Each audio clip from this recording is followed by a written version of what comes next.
en este momento de la Universidad Charman del Comité Génito Urinario de Cuidado de Cáncer de la provincia de Nueva Escocia. ¿Lo dije bien? Perfecto. Perfecto. Perfecto. Va a ser el examen.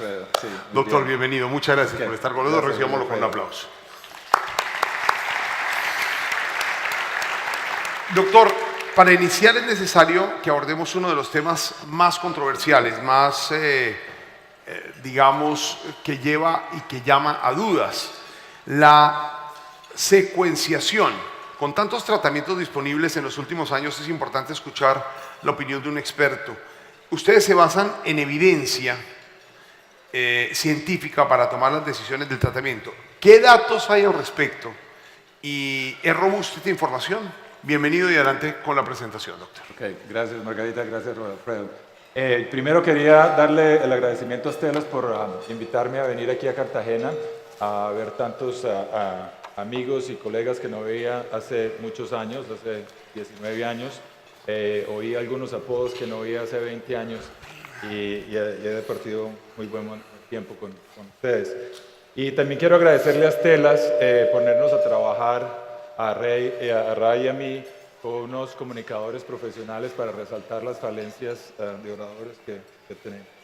Entonces, primero me preguntaron que hablara de la secuenciación de ensalutamida y de abiraterona en el tratamiento de estos pacientes. Yo trabajo con con todas estas compañías, con todas las compañías que tienen que ver en esta área, pero no tengo ningún conflicto de interés directamente. Y esos son mis conflictos de interés. Entonces, nosotros creemos que en los últimos años hemos visto un cambio dramático en los tratamientos de los pacientes, pero no es realmente una revolución en los tratamientos, sino una evolución. Aquí pueden ver en la parte de arriba, en la clase hormonal, que generalmente dábamos ketoconazol y con prednisona o bicalutamida, ahora estamos dando unas drogas que son parecidas, no son diferentes, son simplemente más potentes, pero de la misma familia. Entonces, cuando tratamos de decidir qué droga vamos a empezar en estos pacientes, si es ensalutamida primero o abiraterona, tenemos que ver qué datos clínicos hay. Lo primero es pacientes que empiezan ensalutamida y después reciben abiraterona. Desafortunadamente no hay sino 2 estudios clínicos pequeños con entre 27 y 38 pacientes por cada estudio en el que muestran que recibir abiraterona después de ensalutamida no funciona muy bien porque hay una respuesta de disminución del 50% en el PSA en solamente el 4 o el 8% de los pacientes. Hay un poco más de estudios dándola en el diferente orden. Primero, abiraterona y después ensalutamida. Aquí pueden ver una lista de los 8 estudios clínicos. Hay un estudio clínico con 215 pacientes, el resto tienen un poco número de pacientes. Los pacientes que responden a ensalutamida después de abiraterona es más o menos del 25%, pero responden por un periodo muy corto, entre 2 y 4 meses. Otro importante saber, ahora que estamos usando más y más la ensalutamida y la abiraterona, es que los pacientes cuando progresan en abiraterona responden bastante bien a docetaxel y también responden bien a cabazitaxel. Entonces no nos debe preocupar el usar estas drogas, estos medicamentos antes de usar docetaxel o cabazitaxel. Hay otro estudio que es una colaboración de Baltimore y Kyoto en el que demostraron que, parecido a los otros estudios que mostré, que los pacientes que reciben ensalutamida después de abiraterona les da un poco mejor.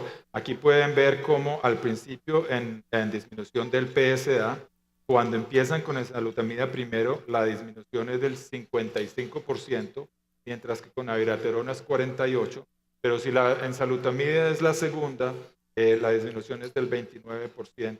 Y es el 13% cuando la abiraterona es la segunda, mostrando algo similar a lo que ya habíamos visto. Y esto es con cambios en el tiempo de la progresión de PSA y riesgo de metástasis, también con la misma información. Entonces, no hay sino 2 estudios de fase 2 que no sean retrospectivos, que son los que voy a hablar ahora. El primero es este estudio de Miyake, en que trabajaron con las dos, la viraterona y la enzalutamida, y aquí podemos ver que si se da enzalutamida como de primera línea, los pacientes tienen una respuesta mejor, pero al revisar estadísticamente no hay diferencia entre dar una o la otra primero. Entonces, este es el primer estudio de fase 2 que muestra que no hay una diferencia significativa dependiendo de la secuencia. Este es el estudio más importante que hay en este momento, que se presentó en ASCO en Chicago este año. Es el estudio Crossover, que es un estudio de Kim Chi de Vancouver. Y lo que hicieron fue, ellos aleatorizaron pacientes. Unos van a recibir abiraterona, los otros enzalutamida, y después hacen el crossover cuando progresan. Entonces, esto es lo que se ha visto. Primero, la característica de los pacientes. La única diferencia que hubo es que los pacientes que estaban recibiendo abiraterona son por lo menos 5 años más jóvenes en promedio, y también el estado de ECOG es mucho mejor en estos pacientes. Es la única diferencia, pero yo creo que puede ser una diferencia importante. Lo que pudieron ver es que la disminución del PSA a las 12 semanas disminuye el 55%, la disminución de más del 50% del PSA se vio en el 55% de abiraterona y mucho más alto con el 77% de enzalutamida, con una diferencia estadísticamente significativa. Entonces, parecido a lo que habíamos visto antes, que a los pacientes les va muy bien cuando empiezan con enzalutamida. Y aquí podemos ver que no hay una diferencia estadísticamente significativa en el tiempo a la progresión si empieza con uno o si empieza con el otro. Y este también es el tiempo de progresión que no hay diferencia. Cuando se mira al análisis multivariado, los únicos predictores fueron las abnormalidades en la LDH, la presencia de metástasis en el pulmón y en el hígado, la fosfatasa alcalina elevada, el PSA respuesta del PSA por encima y por debajo de la media, y si el paciente recibió enzalutamida o abiraterona. Entonces, en resumen, la primera línea para pacientes con cáncer de próstata metastásico resistentes, se ha demostrado que enzalutamida parece ser mejor que la abiraterona más prednisona, pero eso es solo en respuesta de PSA, pero no hay diferencia en tiempo de progresión. Y lo otro que se ha visto es en que en segunda línea parece ser la abiraterona, la enzalutamida también parece ser mejor después de la abiraterona. Y que no hay ningún problema con dar cabazitaxel o docetaxel después de esto. Y una de las cosas más importantes es que se está trabajando mucho en marcadores bioquímicos para tratar de predecir qué pacientes van a estar respondiendo.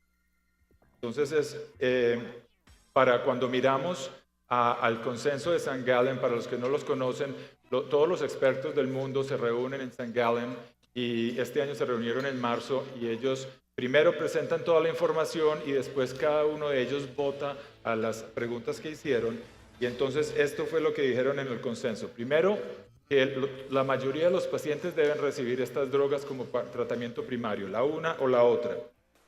Que cuando les preguntaron cuál era el tratamiento preferido, un tercio dijo una, el otro tercio dijo que no sabía, que la una o la otra, y el otro tercio dijo que era la otra. Entonces parece que no hay una diferencia entre cuál va primero y la otra.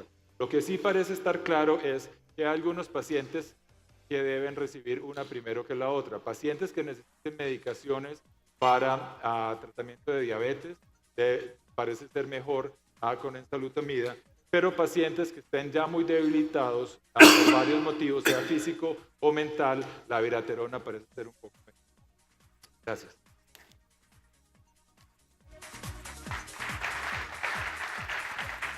Acompáñanos aquí, doctor Rendón. Como nos acaba de mencionar, existen diversos tratamientos o terapias utilizadas para la patología. Sin embargo, de acuerdo con lo expuesto, se podría concluir que no existe actualmente evidencia robusta al respecto de cómo se debe secuenciar al paciente con cáncer de próstata metastásico resistente a la castración.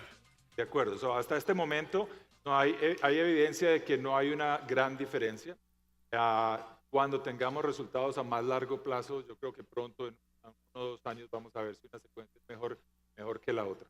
Además, no existe ninguna data que asevere que un tratamiento va primero que el otro, es decir, que sea un estándar de tratamiento. Solo estándar, no sola guía, digamos. De acuerdo. Y cuando se le preguntaron a los expertos, todos estaban con una o con la otra. Entonces, en este momento no se sabe cuál debe ir primero.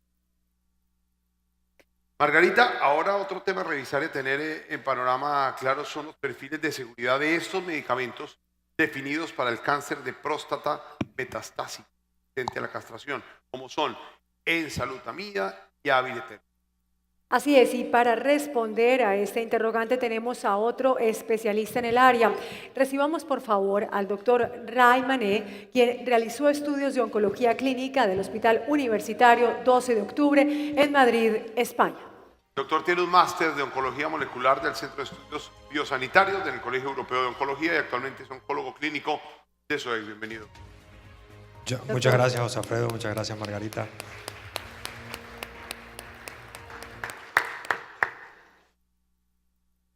Bueno, doctor, pues bienvenido. Y amplíenos, por favor, los perfiles de seguridad de estos medicamentos definidos para el cáncer de próstata metastásico resistente a la castración. Adelante con su presentación, doctor. Bueno, primero quería felicitar a los urólogos por este montaje. Nos llevan por lo menos 5 años de ventaja a los oncólogos. Un escenario, la verdad, espectacular, y gracias por recibirme. Vamos a empezar hablando del perfil de seguridad que maneja enzalutamida. Estos son mis disclosures. Recibo honorarios de otras compañías que tienen fármacos para esta indicación. Esta presentación incluye exclusivamente medicamentos que están aprobados por el INVIMA, y esta conferencia está patrocinada por Astellas. Bueno, el primer punto que quería tratar con ustedes es la heterogeneidad que atañe esta enfermedad.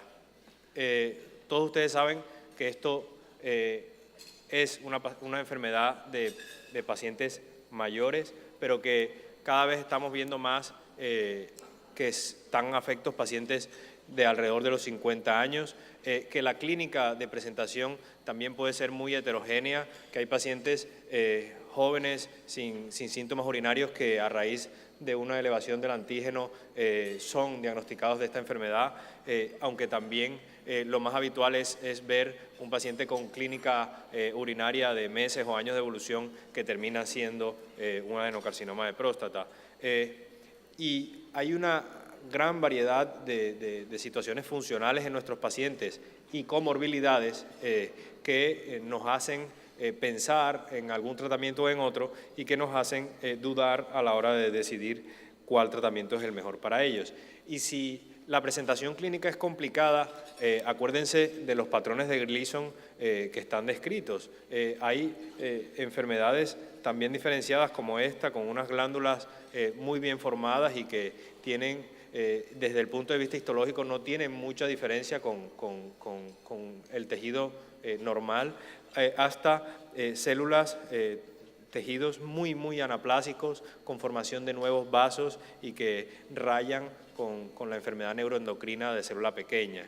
Entonces, para complicar las cosas incluso un poquito más, si adentramos en la enfermedad desde el punto de vista molecular, vemos que, dada la inestabilidad genómica que se da en algunos pacientes, hay muchos subtipos celulares diferentes, incluso dentro del mismo tumor primario, que van a ser sensibles a los nuevos fármacos y que tienen vecinos, otros subtipos celulares que van a ser resistentes a estos fármacos. Igual pasa con la quimioterapia y con otras terapias, lo cual atañe una mayor complejidad a la hora de tratar. Y esto, lo que en resumidas cuentas viene a decir es que no hay una bala mágica para tratar esta enfermedad y que deberíamos considerar múltiples alternativas a la hora de tomar una decisión. Y después de haber divagado por todas estas profundidades de la genética molecular y de la histología, nos sentamos en el escritorio y tenemos al frente a un paciente.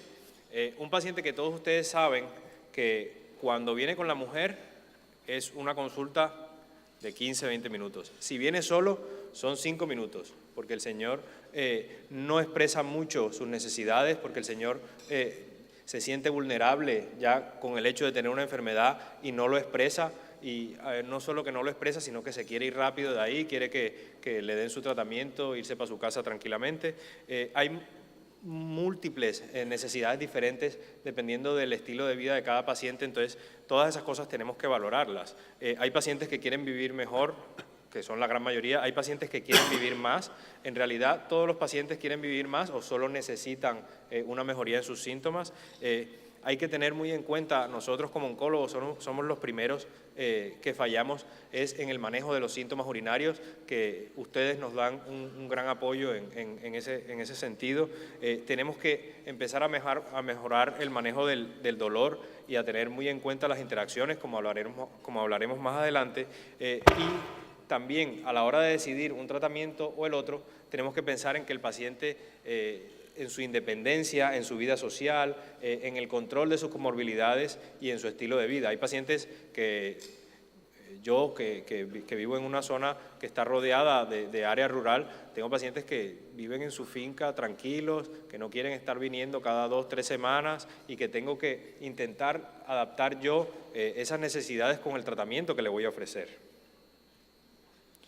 Este es un modelo que se ha postulado por la Agencia para el Cuidado Sanitario y la Investigación en los Estados Unidos y que nos viene a recordar un poquito esto, y es que tenemos que intentar compartir la toma de decisiones con el paciente, porque el que va a recibir el tratamiento es el paciente. Entonces, es el share model que significa compartir, y lo que explica es que hay que buscar que el paciente participe, que no derive toda la responsabilidad en nosotros o en sus familiares, intentar explicar todas las alternativas que tiene y llegar a un consenso con él. ¿Ok?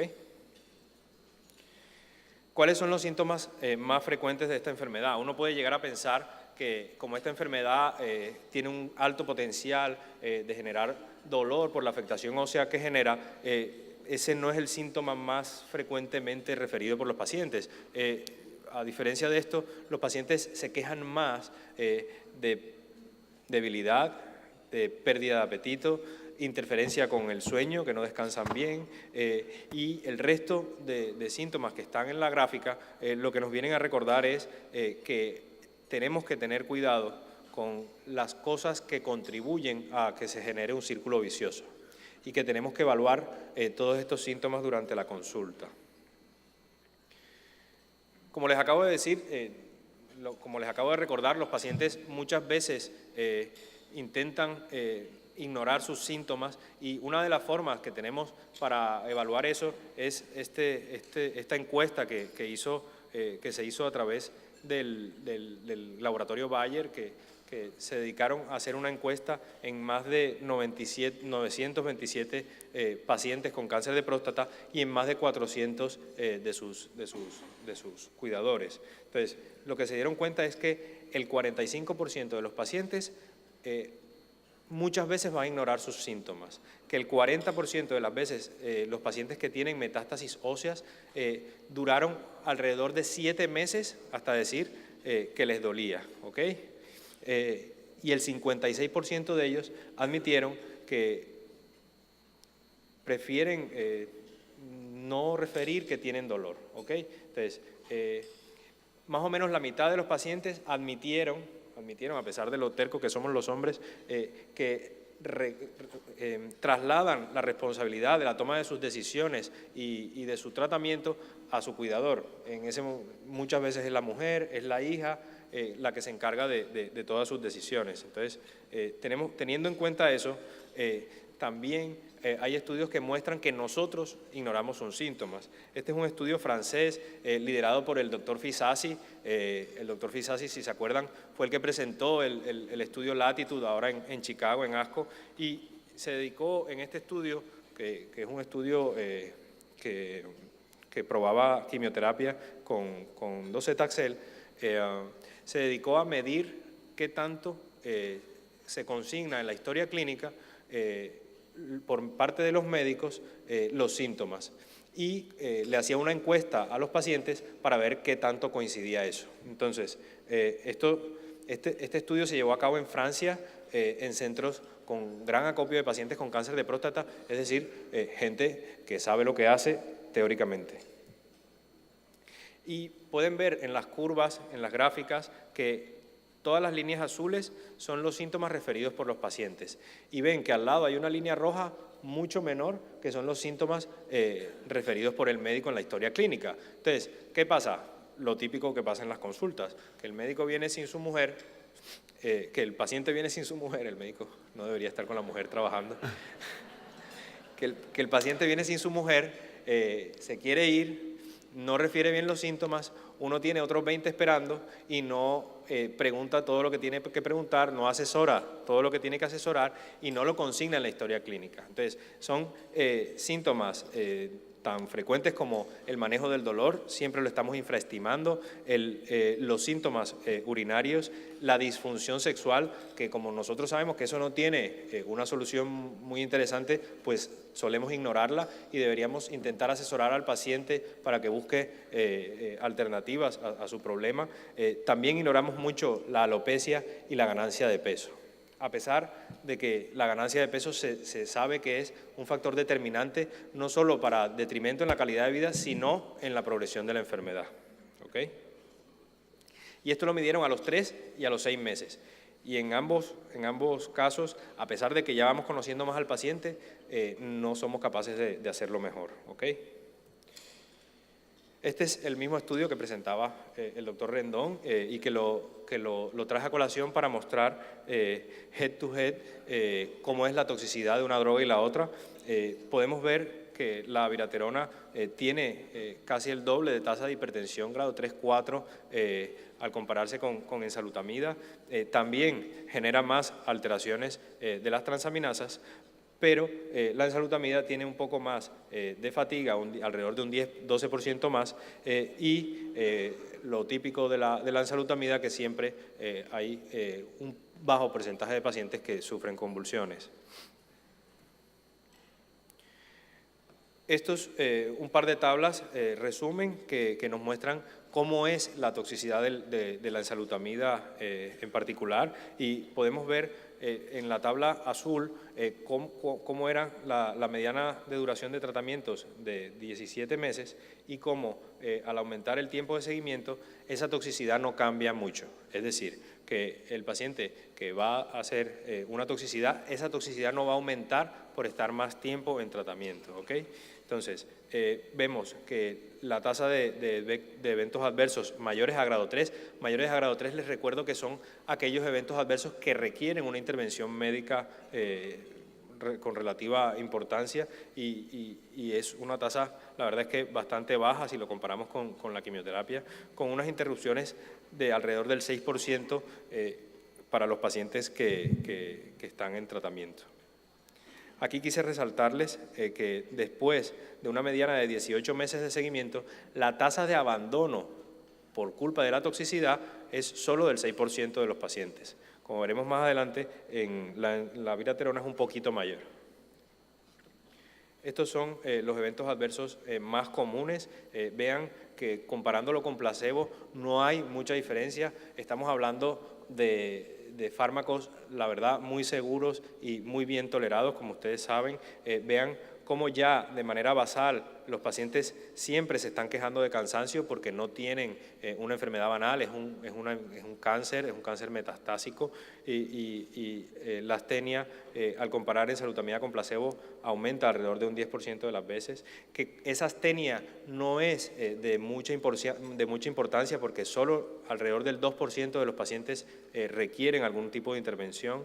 El resto de alteraciones como estreñimiento, dolor de espalda, dolores musculoesqueléticos no tienen relación con el tratamiento y la verdad no hay mucho cambio al comparar con placebo y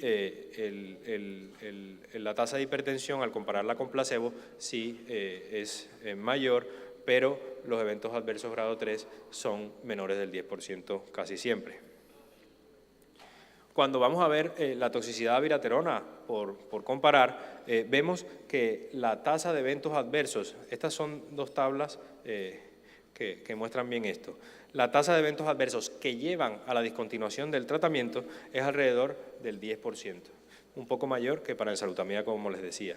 ¿Y por qué? Porque el hígado, ustedes saben que es un órgano sensible y que cuando empieza el paciente a tener algún problema de transaminasas, que para poder ver la elevación de transaminasas tenemos que pedir el laboratorio, no se nos olvide, y que se da alrededor de un 10-12% de las veces esa elevación de las transaminasas y que puede llegar a requerir cierta intervención alrededor del 5 a 3% de los pacientes.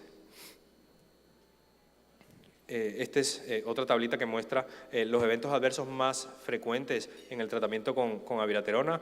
Vean cómo ya los pacientes tienen cansancio, que es grado 3-4, alrededor de 2.2% de las veces, y que con placebo es bastante similar, es decir, que estos fármacos no tienen un perfil de toxicidad que sea muy desfavorable, sino que estamos hablando de diferencias bastante pequeñas. Sí cabe resaltar que lo que les decía, los eventos adversos grados que llevan a discontinuación del tratamiento, como les decía, de abiraterona, alrededor del 10 al 13% de las veces.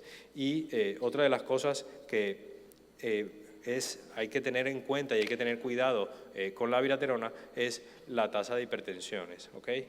Que puede llegar hasta un 22% de las veces y que es un poco mayor que en ensalutamida. Para recordar que también cada vez que veamos al paciente tenemos que estar viendo su tensión arterial. En mi consulta lo que hago es que antes de yo verlo pasa por donde la enfermera, se le hacen sus signos vitales y así puedo evaluar en el momento cómo tiene la presión el paciente. Como conclusiones, la toma de decisiones terapéuticas debería hacerse de manera conjunta con el paciente. Tenemos que hacer al paciente partícipe de su enfermedad. El perfil de seguridad de ensalutamida es muy favorable, igual que el de abiraterona. Hay que reconocer los efectos secundarios para poder tratarlos. La educación al paciente sobre esos efectos secundarios nos va a ayudar en su manejo, por lo cual es bastante importante. Y por último, recordarles que tenemos que mejorar en la atención y el cuidado de los pacientes. Muchas gracias.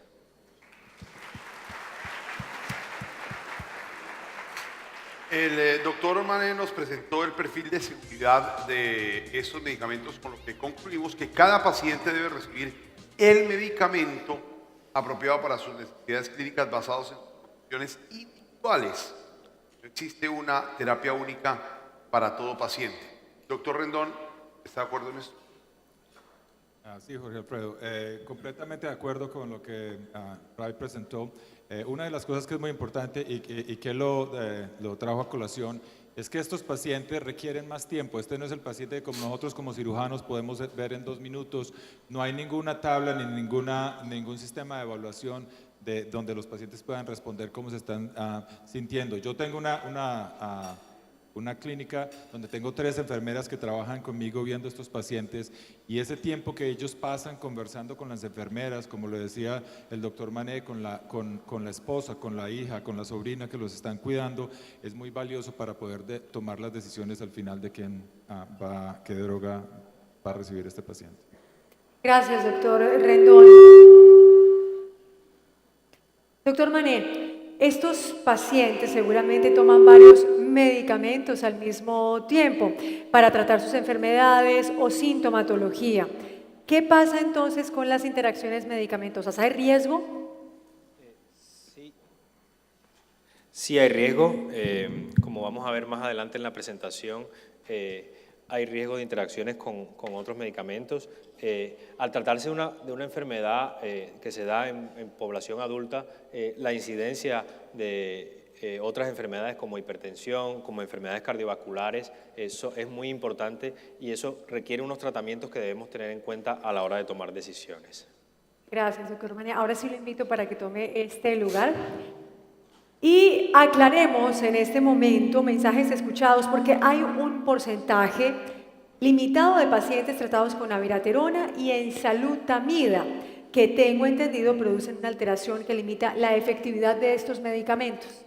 También hemos leído y tenemos claro que estos casos pueden ser detectados a través de la identificación de algo denominado ARB7, ¿cierto? Sí, Sí. antes vamos a hablar de las interacciones, Ah, bueno. un poquito. Sí. Usted manda, doctor. Lo que ustedes nos digan. Ustedes son los que saben. Ok. Bueno, es el tema más aburrido que se le puede contar a un médico. Esto es un tema para farmacólogos o para internistas, y contárselo a un urólogo puede ser bastante complicado, pero juro que lo voy a resumir. Entonces, la enzalutamida es un fármaco que se metaboliza por vía hepática, como ustedes bien saben. Como cualquier fármaco que se metaboliza por esta vía, puede generar interacciones y puede generar alteraciones, dado que muchos citocromos y muchas vías enzimáticas van a intervenir en su eliminación y en su metabolismo, y que esos citocromos son compartidos con otras medicaciones. El CYP2C8 es la vía de metabolismo más importante de esta droga y coincide con otras medicaciones, lo cual vamos a tratar ahorita más adelante.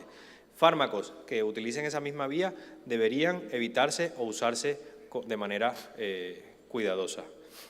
Otro citocromo que interviene en el metabolismo de esta droga es el CYP3A4.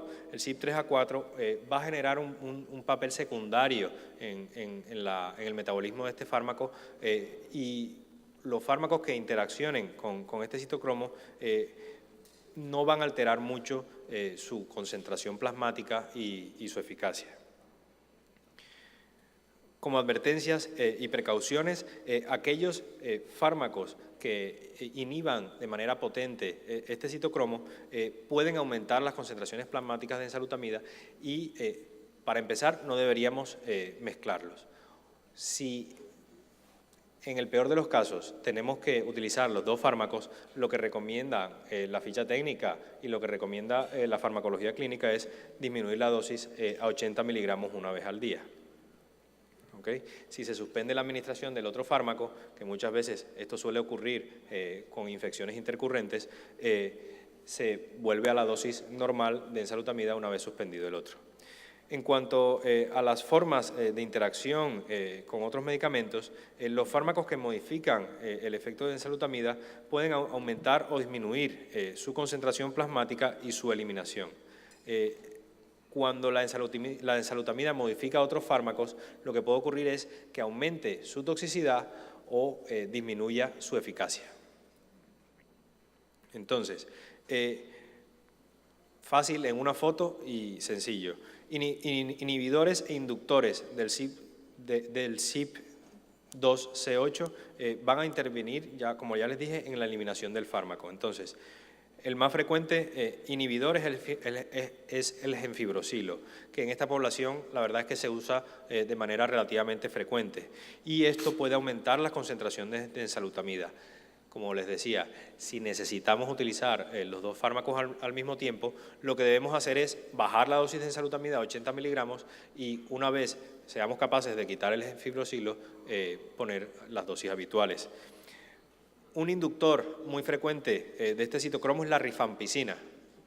Pónganse en el caso de que al paciente le diagnosticaron tuberculosis y lleva 6 meses el antígeno bajando y tienen que darle rifampicina porque tiene tuberculosis. Pues esto va a bajar las concentraciones de enzalutamida. Ya saben, la primera recomendación es no mezclar los fármacos. Si no se puede, pues hablar con nuestros farmacólogos, consultar la ficha técnica e intentar hacer las cosas con cuidado. Los inductores, como les decía, del CYP3A4 van a intervenir en el metabolismo, pero no precisa ajuste de dosis. Lo que tenemos que estar es vigilantes a la hora de aparición de toxicidades desproporcionadas o pérdida de eficacia.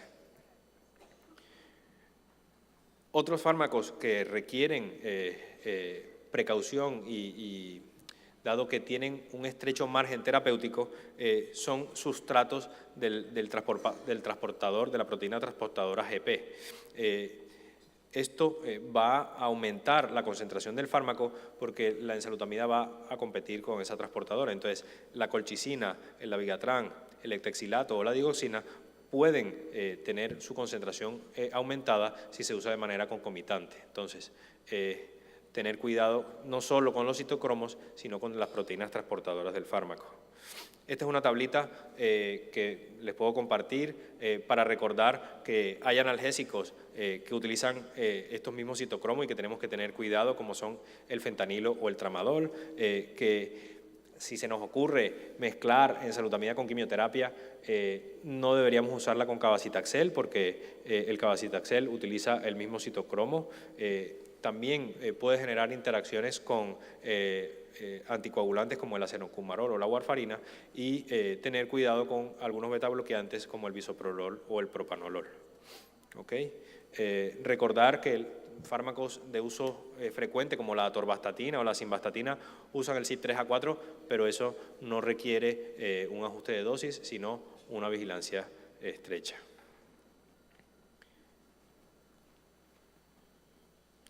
¿Qué diferencias hay entre las interacciones de un fármaco y el otro?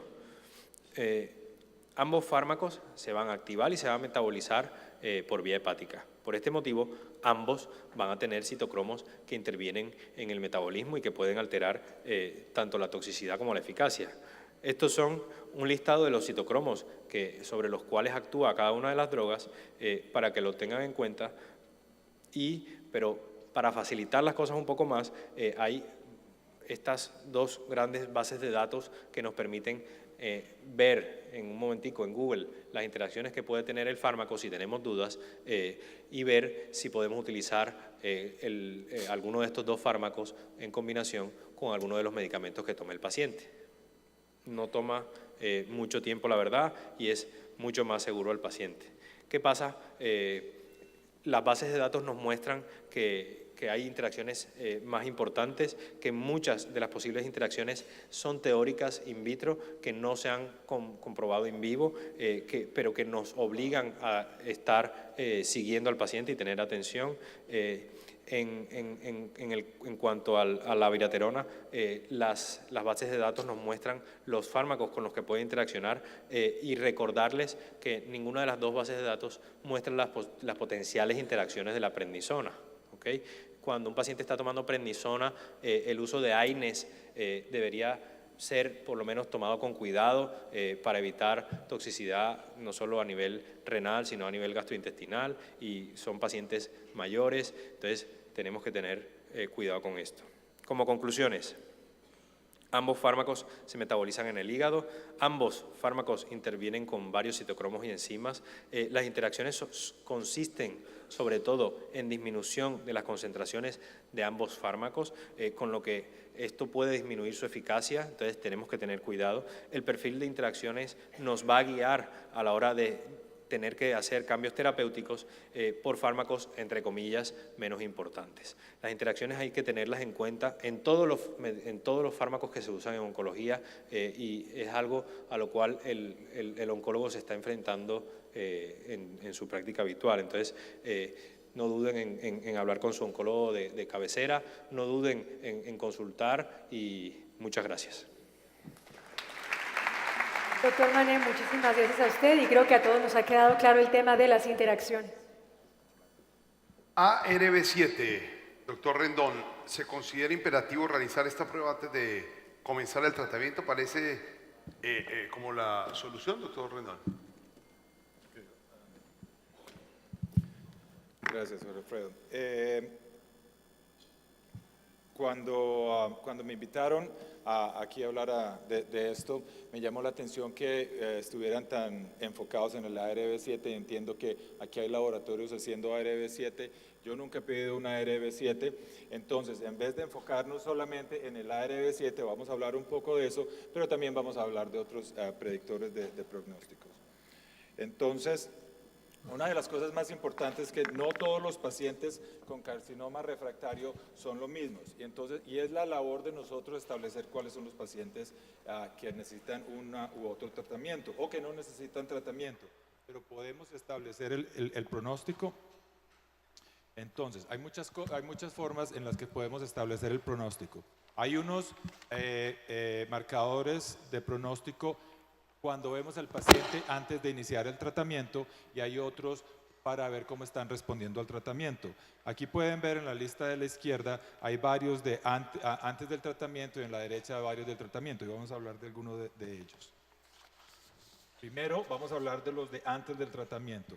Es muy importante saber la metástasis. Solamente por saber en qué sitio están las metástasis vamos a poder saber la sobrevida de los pacientes. Por ejemplo, un paciente que tenga ganglio linfático solamente, la sobrevida va a ser de más de 2 años, mientras que si tiene metástasis en los huesos es de menos de 2 años, pero si tienen metástasis en el hígado especialmente va a ser de más o menos 1 año. Y no solamente es el sitio donde están las metástasis, pero también el número de metástasis. Hay varios estudios demostrando esto. Este es uno de ellos en el que Pezzaro muestra que los pacientes que tienen más de 6 metástasis tienen una sobrevida mucho menor que los pacientes que tienen menos de 6 metástasis o los pacientes que no tienen metástasis. Nosotros, esto lo mostré esta mañana, pero voy a hablar un poco más. Nosotros estábamos acostumbrados, como decía el doctor Mané, a trabajar con el PSA y el Gleason Score, pero estos son pacientes muy distintos que son nuevos para nosotros los urólogos, que empezamos a tener que manejar otros marcadores tumorales, como el deterioro del ECOG, como la albúmina, como el LDH, como la hemoglobina. Por ejemplo, aquí pueden ver que este es el nomograma de Susan Halabi. Aquí arriba están los puntos que da cada variable y aquí está qué tan importantes son las variables. Por ejemplo, para ver un PSA que está de 0 a 8000, la diferencia de asigna más o menos 25 puntos, pero un paciente que progresa de estado ECOG 0 a 1 asigna más o menos 40 puntos. Entonces ya empezamos a ver que el PSA no es tan importante y que como urólogos tenemos que empezar a trabajar con estos marcadores distintos. Se ha demostrado que la fosfatasa alcalina total o la fosfatasa alcalina ósea está asociado con pronóstico malo, no solamente en eventos óseos, pero también en sobrevida.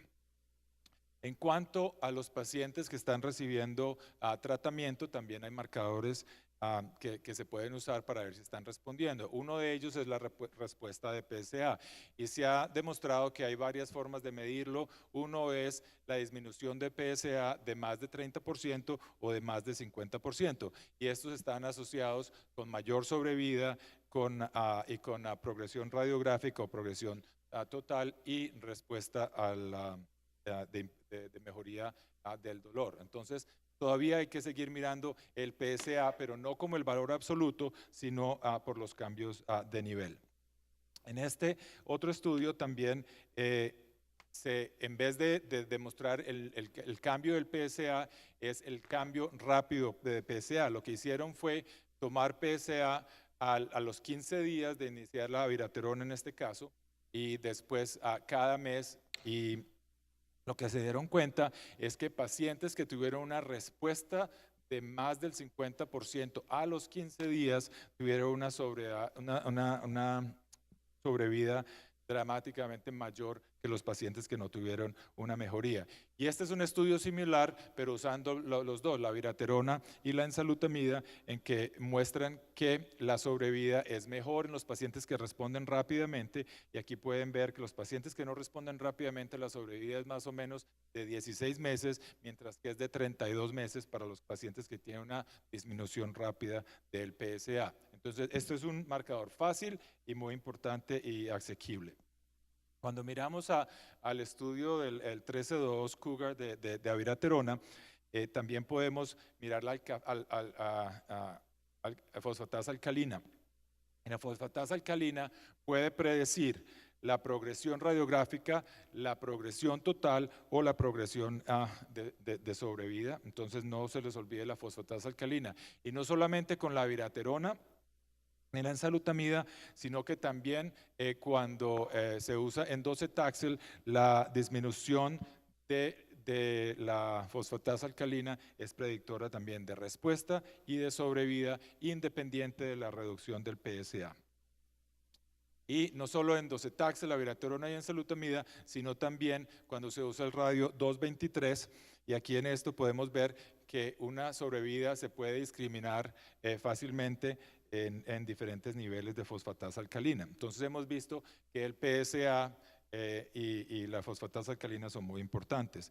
Este es un nomograma de una tabla de predicción que salió de Vancouver con la viraterona, en que establecieron factores pronósticos dependiendo de uno de estos 6 factores de riesgo, y si el paciente tiene 0 a 1, la sobrevida es de 37 meses, si el paciente tiene 2 o 3 es de 13 meses, pero si el paciente tiene 4 o 6, la sobrevida es muy pobre, de más o menos 6 meses.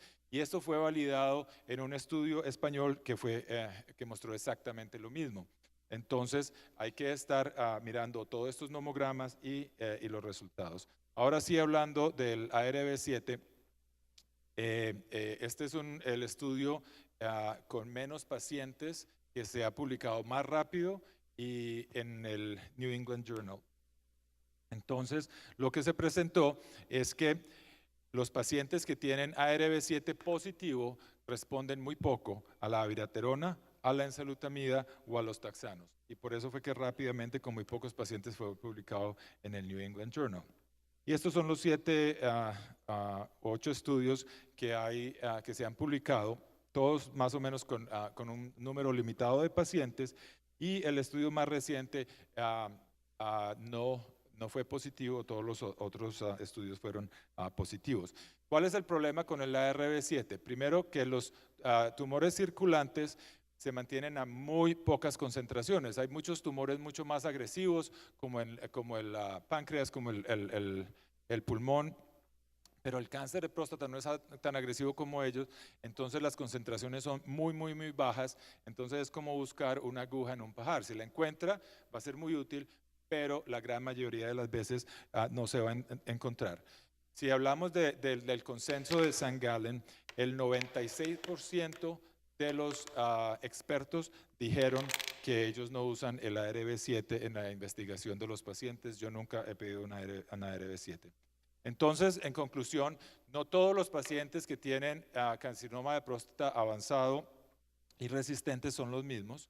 Los marcadores tradicionales todavía se pueden usar, pero son menos efectivos. Hay muchos marcadores que son fácilmente asequibles y económicos que se pueden usar, y ahora en vez de usar un marcador o el otro marcador, estamos viendo más nomogramas que están usando varios marcadores. Desde el punto de vista de la ARB7, el ARB7 se usa muy poco clínicamente. Entiendo que hay laboratorios haciéndolo. Aquí en Colombia nosotros no lo usamos.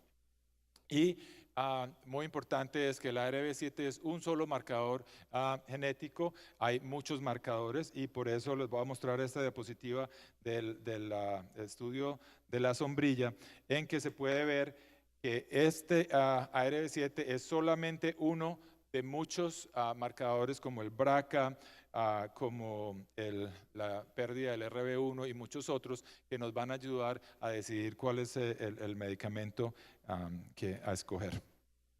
Gracias.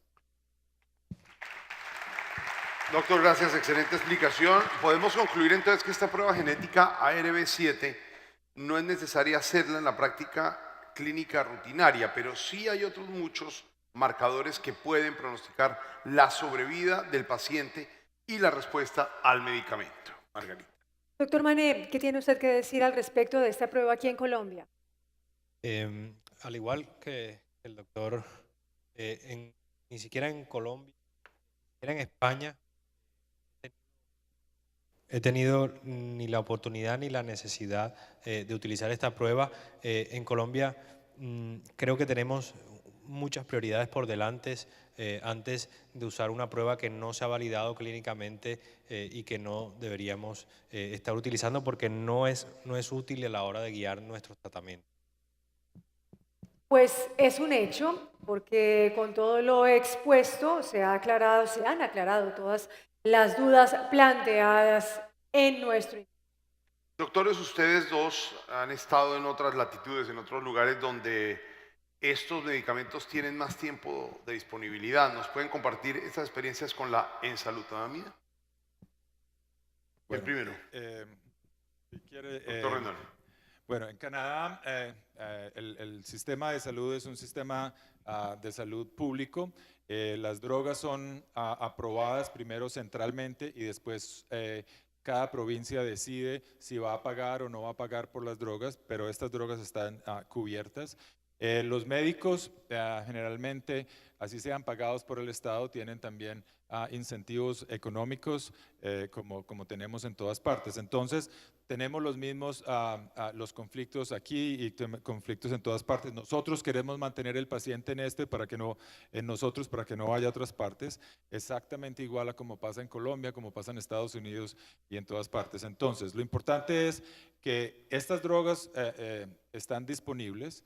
Los pacientes se benefician de estas drogas, pero empezar muy tarde o no empezar no va a beneficiar al paciente.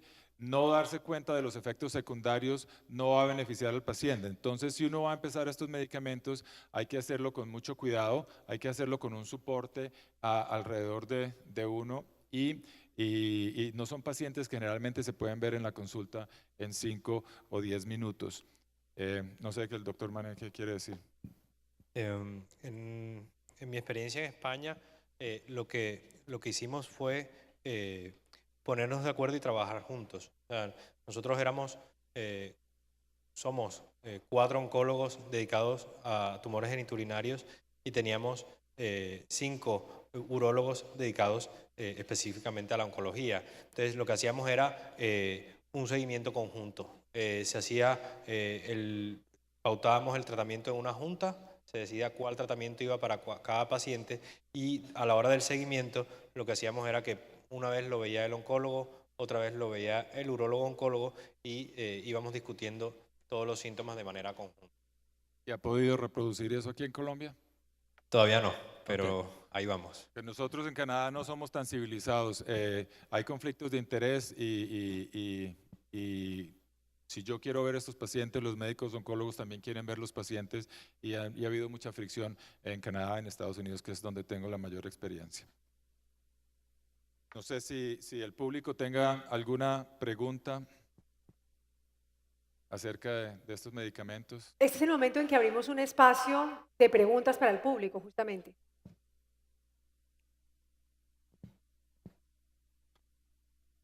¿Ustedes tienen algunas observaciones mientras se animan los asistentes? Sí, una de las cosas, de las dudas que tenía y que quería preguntarle al doctor Rendón es ¿qué tantos ensayos clínicos tienes abierto en la actualidad para esta indicación? Bueno, esta indicación del carcinoma resistente metastásico está pasando ya a los inmunooncología. La mayoría de los estudios son inmunooncología. Entonces, solo tenemos 2 en esta área. La mayoría de estudios de investigación son en estadios más tempranos que van a ser más importantes para el urólogo y en este momento tenemos más o menos 9 en mi institución abierto a esto. Entonces, la forma como yo administro estas drogas es primero cuando veo un paciente, si el paciente es candidato para un estudio clínico, entonces los pongo en estudio clínico, si no el tratamiento estándar. Pero lo importante es que en 12 años de investigación, la sobrevida de estos pacientes se ha triplicado. Entonces, sí, estas drogas son costosas y tienen algunos efectos secundarios, pero a la hora de la verdad son fáciles de administrar con un incremento de sobrevida dramático. Sí, Creo que hay una pregunta allá. Sí, aquí tenemos pregunta. Adelante. Sí,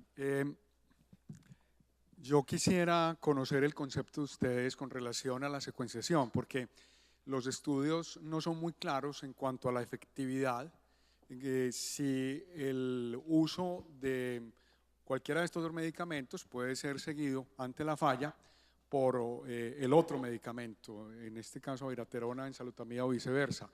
Hay algunos centros en el mundo donde realmente dicen que no lo hacen. ¿Cuál es la experiencia y lo que ustedes recomiendan con relación a este tipo de conducta de secuenciación. Perdón, de que primero...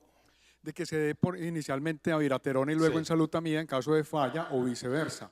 Porque, Ok. como le digo, los estudios no son muy claros. A mí me Sí. parece que queda uno como todavía con muchas dudas con relación a esto. Y en algunas partes lo recomiendan, en otras no. Ok. En Canadá y en Madrid, ¿qué hacen?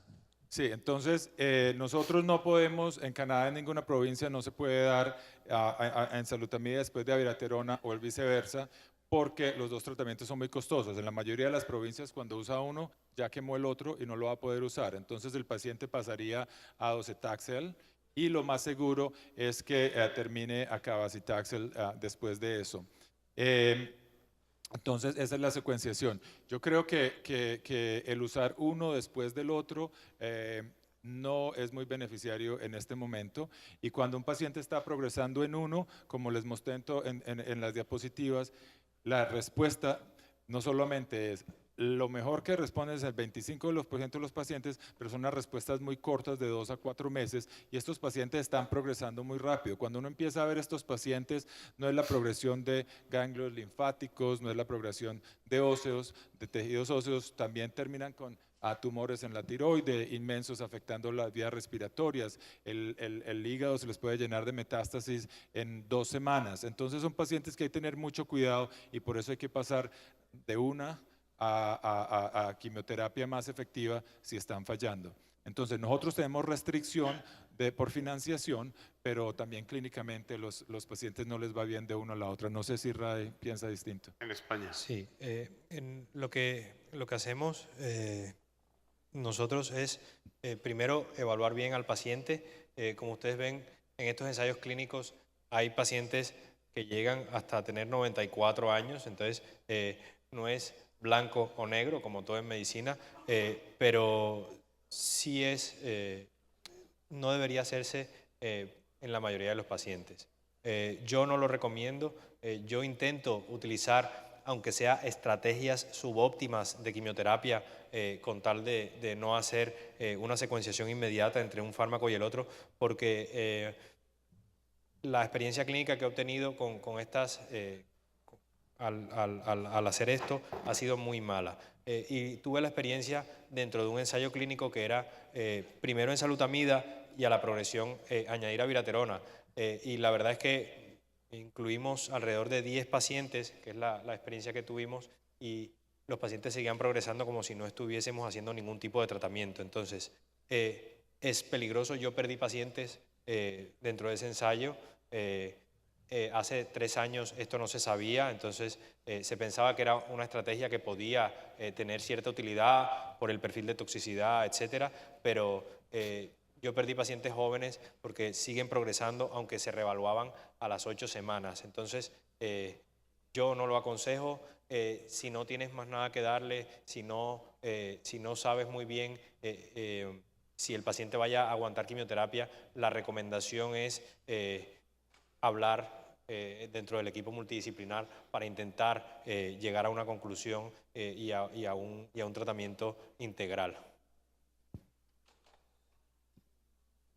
Señor.